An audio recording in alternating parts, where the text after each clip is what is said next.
మీరు long life దీర్ఘకాలం జీవించగలిసినటువంటి వారు కనుక ఏదో వృద్ధాప్యం వచ్చినప్పుడు చూసుకుందాం అనుకొని పోవటం తాత్సారం చేయకూడదు. Start early, drive slowly, reach safely. ఈ వయసు లోపలనే మనం చాలా జాగ్రత్త పడాలి. ఈ వయసు లోపల మనం కాలాన్ని దుర్వినియోగం చేసుకుంటే తిరిగి మనకు చిక్కదు దక్కదు. కనుక ఈ వయసును చాలా ప్రధానమైనటువంటి లక్ష్యంలో తీసుకోవాలి. ఈ వయసునందే మనం తెలుసుకోవాల్సినవన్నీ చక్కగా తెలుసుకోవాలి. లేకపోతే ఇంకెప్పుడు నీవు తెలుసుకుంటావు. మసలలేవు కన మసగలు మోమును బడతల పడేక తల నరిచే కదా. ముసిలి కోతి అని పసివారలు నేను ముసిముసి నవ్వగా కసరే బొమ్మ తై బొమ్మ దీని తమాష దూర తోలు బొమ్మ.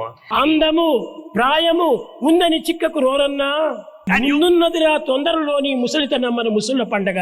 అప్పుడు నిన్ను ఎవరు చూస్తారు? అప్పుడు నిన్ను నీవు చూసుకోగలవా? సాధ్యం కాదు. సర్వ సహాయాన్ని నీవు ఆశించాలి. కనుక నీవు ఉండినంత వరకు ఎవరు సహాయం లేకుండా నీవు సాధించడానికి ప్రయత్నించాలి.